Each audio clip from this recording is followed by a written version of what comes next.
Hey guys, Sarah here, and I'm coming to you from my wall of shawls down in my yarn lab here in Olds, Alberta.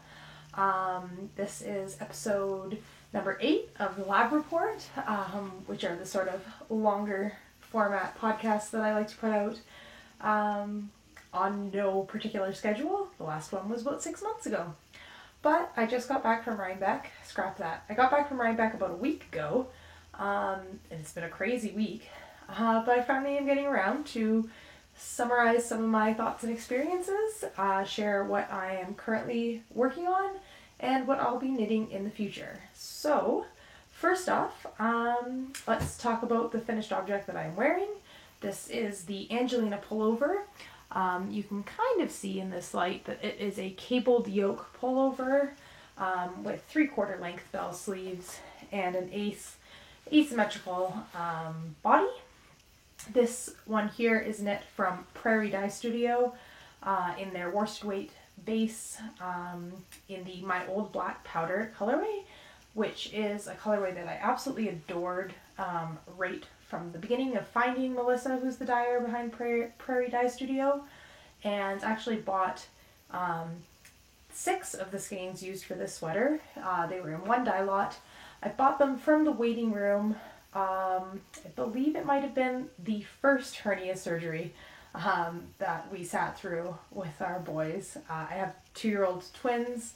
They've had a bit of a complicated medical history, and the first of the what has become 10 surgeries in the waiting room, I purchased these 6 skeins of yarn, and I got back from Rhinebeck on Monday night, and on Wednesday morning we went for surgery number 10, which was Dominic having hernia repair, number 2 for him, but number 4 in total between the 2 boys. He did absolutely amazing in surgery, but again, it's one of those kind of full circle moments where I bought this yarn at hernia surgery number 1, and I have a finished sweater that I was enjoying when we were having hernia surgery number 4. Those are inguinal hernias. They're common in boys, particularly in premature boys, which my twins were. This was a scheduled one because we knew that the hernia was there, but it was not emergent. And Dom came out of surgery, apparently stood up in his bed in recovery before Mommy could even get to him, and said up, and that was it. He was wide awake and ready to be out of that hospital and on his way home. So we were in and out in the morning. It's crazy to think of hernia surgery for a toddler as being something that's kind of routine.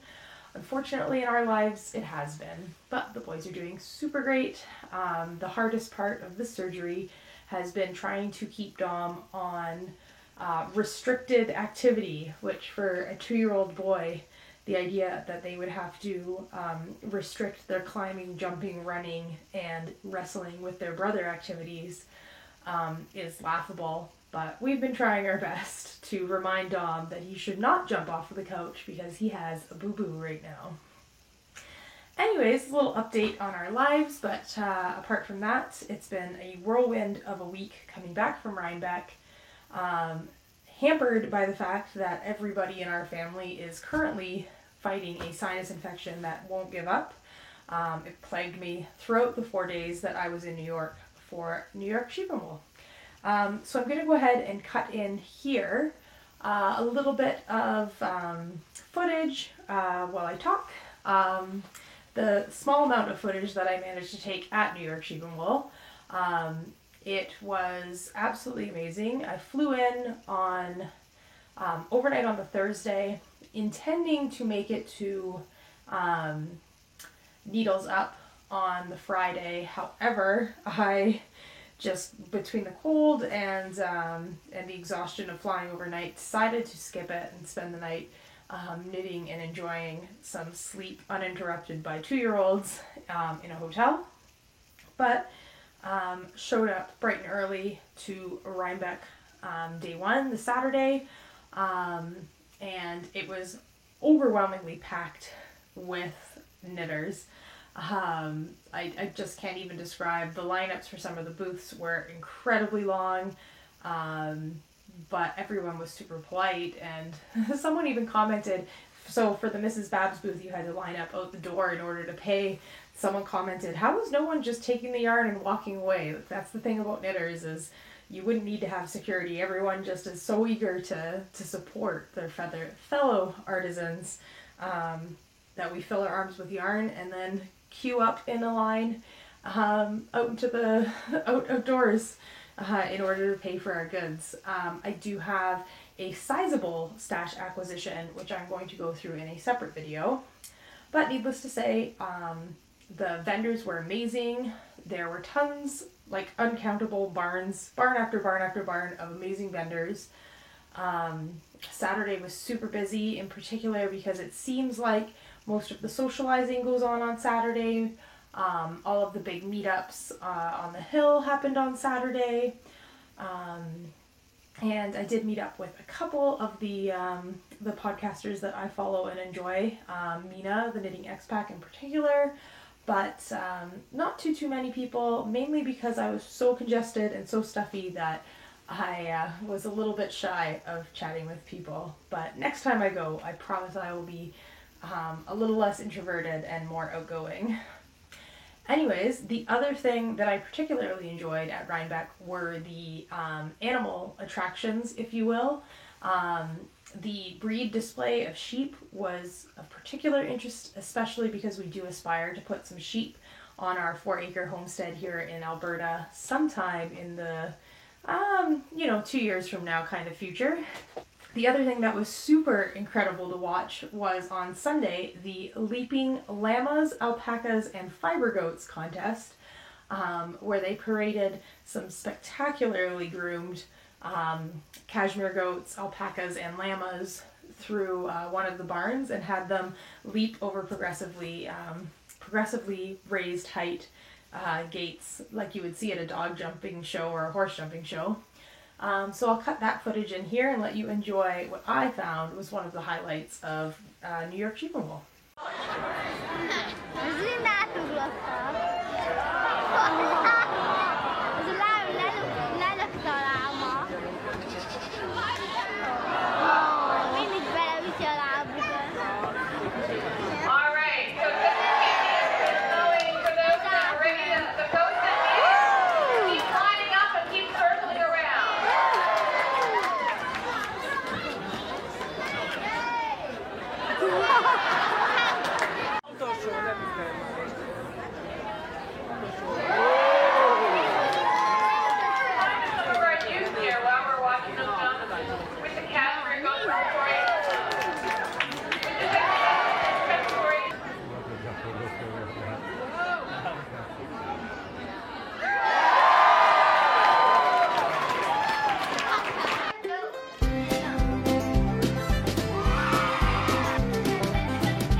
Alrighty, to take footage of, but I will cut it in at the very end, was a shearing demonstration of an Icelandic sheep.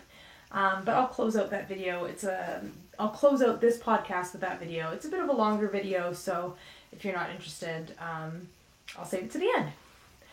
Anyways, that's kind of what I want to say about Rhinebeck right now. It was great. It was overwhelming. I kind of wish I had gone with someone else. It was a little bit isolating to have gone by yourself, just because most people go in groups or at least pairs with their knitter friends. But it was a really great chance for me to sort of break away from my role as a full-time mom and sort of re-identify with the version of Sarah who loved to travel and go places and be bold. I mean, I rented a car in New York City and drove myself up to Rhinebeck in upstate New York where I was staying, and came back and actually drove in Manhattan because of a GPS poor GPS decision to avoid toll routes, but I survived and enjoyed some like old school Sarah time, pre-twins, pre-settled down country life. Anyways, up next, you're probably curious as to what happened to my sheep to sweater to Rhinebeck endeavors. And no, I unfortunately did not finish my nurtured sweater in time, but I did bring it with me. It made it to Rhinebeck, just not to be worn, unfortunately. As you can see here, I think, something like 12 rows away from the collar ribbing. So one more skein of yarn will be plenty.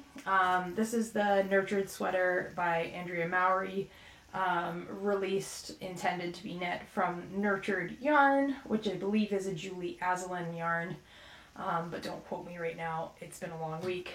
And I have hand dyed and hand spun, hand carded, everything. Produced this sweater from dirty fleece that I had, a Corriedale fleece from Woolly Wool of the West, I believe. It's a farm in Saskatchewan. Again, don't quote me. It's late and it's been a long week. But yeah, it's a crop sweater. You can see that I did about 9 inches to the underarm. So this is a truly crop sweater. I have tried it on. I took the recommendation of someone on Instagram, and I'm sorry because I can't remember right now who, to try to make it on the yarn that I have. I took an inch out of the sleeves on both sides and unraveled it and used that as well in the neckline. But no, I knew before I was going to Rhinebeck that there just wasn't going to be enough yarn, and that there was no way that there was going to be enough time to dye some more dirty fleece, because not only was there not enough hand spun yarn, there was no more dyed fiber left. So this upcoming week I will be dyeing another about 100 grams of fleece, carding it, spinning it, and finishing my nurtured sweater. So look for that on the next lab report, hopefully next week. Actually, I think there might be a solo video just for that project, but 1 week I'm giving myself to finish this, and I'm not allowed to touch any of my Rhinebeck acquisitions until this is done. So I brought that project with me to work on at Rhinebeck in the delusional hope that somehow I would manifest enough yarn to finish it, sorry, my cat is attacking me. Lucy's here to say hi. Hey? No? You don't want to say hi, Lucy? Anyways, she's climbing up my leg. I brought that project with me, delusionally hoping that somehow the universe would manifest more yarn to finish it off and I'd be able to wear it. Instead, I wore my Angelina pullover, which, if you follow Christy Glass Knits at all, this sweater and myself made it into her Rhinebeck Sweaters 2018 video, which I'll link in the description below along with the timestamp because I'm way at the end. But anyway, so I wore this one on the Saturday, and I wore my finished with buttons Carbeth cardigan on the Sunday. Anyways, so since I had to have knitting with me and didn't have enough yarn to knit all weekend and finish my nurtured sweater, the second project that I brought with me and was a pair of socks. So this is yarn that's been in my stash for the last year. It is Halloween themed. The colorway is True Boo, and the mini is Pumpkin Carving. This is a local Alberta dyer, Flock Fiber Studio. I absolutely adore pretty much everything that they do. Anyways, here's the cake of yarn. It's a lovely speckle with orange and purple and green speckles, which is knitting up really nicely into this sock here. And you can see this is no pattern but my own, and I do plan on actually writing this one up, provided that it turns out the way that I hope it will. But what I'm doing is, starting sort of midway in the back, I'm spiraling a lace motif down the front of the sock, and it'll be sort of crossing over your instep and finishing off on your foot with a heel flap and gusset in a contrast color. That's that pumpkin carving mini that came with this set. And yeah, so I knit this mainly on the way home from Rhinebeck, and should be able to finish one sock by the time I record a podcast next. Since I got home, I've also been working on a Christmas gift for my Nana. It's still attached to the skein of yarn, but it is a second finished sweater front, so this is the second one. You can see that this construction is bottom up, and then you knit half of the sleeve with one sweater front. The other half of the sleeve will be with the back, because you just sort of stepwise cast on additional stitches to create the sleeve in that manner. And this is being knit from Knit Picks Cotton in the Whisper colorway, and it's the Cotton DK weight, which is, I believe, 70% cotton, 30% linen. It's a really great base. I suspect it's going to soften up even further after washing, as linen and cotton often do. The only negative that I would say is that there does seem to be some veg matter. Seems wrong to say because cotton and linen are both vegetable, plant-based fibers, but there seems to be some flecks of less processed, larger pieces, like the way that you would find veg matter in sheep's wool. But apart from that, it's still delightfully soft to work with, and easy pattern to, the lace is just a little lace flower that repeats at an even interval. So I'm working less off of the pattern, which appears in this edition of Vogue Knitting. It is Spring Summer 2015. The sample there is knit in a white DK weight yarn. So I'm knitting less from this pattern and more from a post-it note where I've just sort of, said knit 6 pattern repeats, and then here's the rate of increases to do the sleeve and the rate of decreases to do the neckline. So I'll make myself a post-it note for the sweater back and cast it on sometime this week so that this can get progressing towards being finished well in advance of Christmas. Anyways, so that is what I'm currently working on, except for one project that I left in the other room. So I went to Rhinebeck and brought myself home a big old pile of the most incredible natural fibers, fleeces and roving and indie dyed yarns on incredibly soft bases, many of them breed specific, just the luxury of the knitting world. And what was the first thing that I cast on when I got home from Rhinebeck? Red Heart Comfort Solids, because it's Halloween next week, and there is always a time and a place for acrylic yarn, and Halloween costume knitting is one of them. I've finished one mini scarf. I just need to throw the fringe on it. This took less than 24 hours to knit. Like, not that I was knitting for 24 hours, but I cast this on at noon yesterday and finished it around lunchtime today. And tonight I cast on the second one. If you can't guess from the stripes and the colors, these are teeny tiny little Gryffindor scarves that will go around Alex and Dom's necks. I'm going to stitch them down to their little wizard robes so that there's not a strangle myself or my brother with a scarf hazard.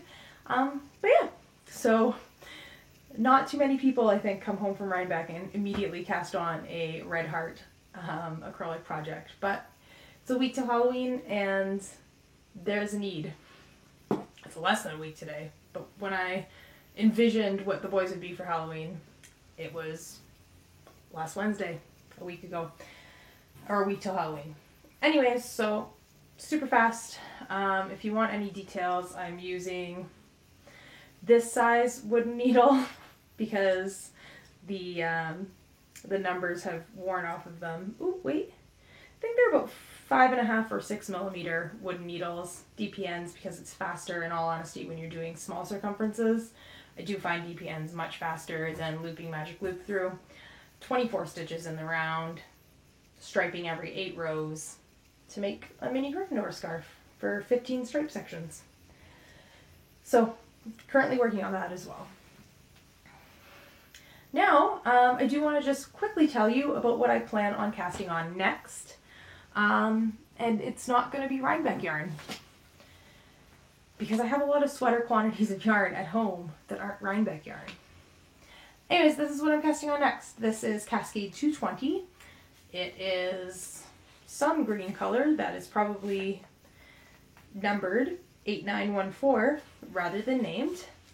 But this brings me to a knit along that I want to host and run here, because I'm committing to putting these videos out more frequently. Although, as you can plainly see, a video every day in October just didn't pan out. But I'm committed, now that we're settled in our new home, to focus on at least a weekly upload to YouTube. And one of the things that I'm most eager to do is a holiday sweater knit along. So it'll be Holiday Sweater Cal hashtag on Instagram. And what I will be knitting for myself is a sweater that was wildly popular last year at Christmas, which is, I believe, a Andy Satterland. It's like Eulagrand or something like that. It's the green, sort of retro looking sweater with the little cabled Christmas tree on the front. And I've got my yarn for it, and I'm going to be casting on for December 1st, which is November 1st, which is right around the corner. As for the knit along itself, the rules will be pretty easy. You have to cast on after November 1st, and you have to finish by Christmas and December 25th. And it should be what you would define as a holiday sweater. So whether that is something that is a regular sweater knit in green and red holiday colors, if those aren't the holiday colors that you identify with, just tell me why your sweater is a holiday sweater to you. If it is a Christmas gift sweater that needs to be under that tree by December 25th, that would also count. I'll probably give 1 entry for child-sized sweaters and 2 entries for adult-sized sweaters. And if you're knitting for a young one who is somewhere in between, go with what you feel is the appropriate number of entries. But yeah, so if you are like me, going to try and knit some sort of festive sweater before Christmas Eve or Christmas Day, then join in my Cal. I'll talk more about it next week. I'll probably try and get a video out on November 1st, specifically detailing it again. And I do have a couple of prizes in mind, one of them being the Cozy Knitter Holiday Self-Striping Yarn and Mini Set. I also have Christmas fabric that I will be sewing into a project bag to go with it. If anybody else out there wants to donate a prize, shoot me a message on Instagram. But yeah, a holiday sweater knit along, which I think will be a lot of fun. I know there are tons and tons of assorted holiday socks knit alongs. But yeah, a holiday sweater one seems like fun to me. Anyways, that's all I have to share with you right now. It's time for me to head to bed. But like I said, I'll be closing out this video with the footage from Rhinebeck, New York Sheep and Wool, of the sheep shearing demonstration of an Icelandic sheep. An Icelandic sheep that would be the ones that are most famous for the Lopi style yarns. They're a dual coated sheep with a tog and a fell coat. Their coats grow like wildfire, probably because they live up in the cold north and need all of that wool to keep warm, and so they're actually sheared twice a year. And this particular little Icy was the second last one of Rhinebeck, had managed to avoid shearing for 2 days during the hourly sheep shearing demonstrations, and was a little bit spirited at the beginning, but as soon as the shearer put it on its backside to be sheared, settled right in and came out a lighter, happier sheep, I'd like to think. Anyways, that's all for now. Until I see you next time. And the next video should be my Rhinebeck haul. Happy spinning, happy knitting, happy crochet, happy dyeing, happy experimenting with fiber. Because after all, this is the Yarn Lab.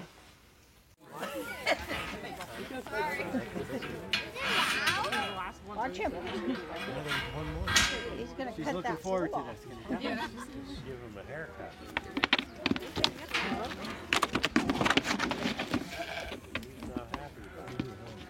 spandex. Very high strung sheep, but beautiful fiber. Beautiful to look at. Look at that. She was shorn in April, first part of April. These get done twice a year. Oh wow. Can I ask a quick question? Wash them, please, instead of shearing out. Is he shearing? He's gonna shear the sheep. Is it No, they're loud? not like cashmere or anything like You know that. how your mom has one of these things that she cuts your dad's hair? It's a lot smaller. Is she ready? This one's for sheep and goats. You ready?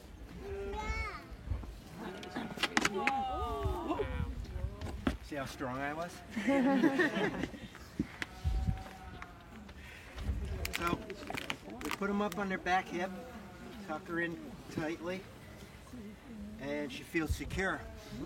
I don't restrain them, I don't hold them, I just rest them between my legs and move them into positions to have the skin, the fleece come off in one piece. And, right? And the shears are designed, the blades to slide over the skin so we don't cut very rarely we'll cut them. We'll just nick them, you know, like when you get a shaver, razor cut or something. Are they sheared? Are they What time is it? Is it really time?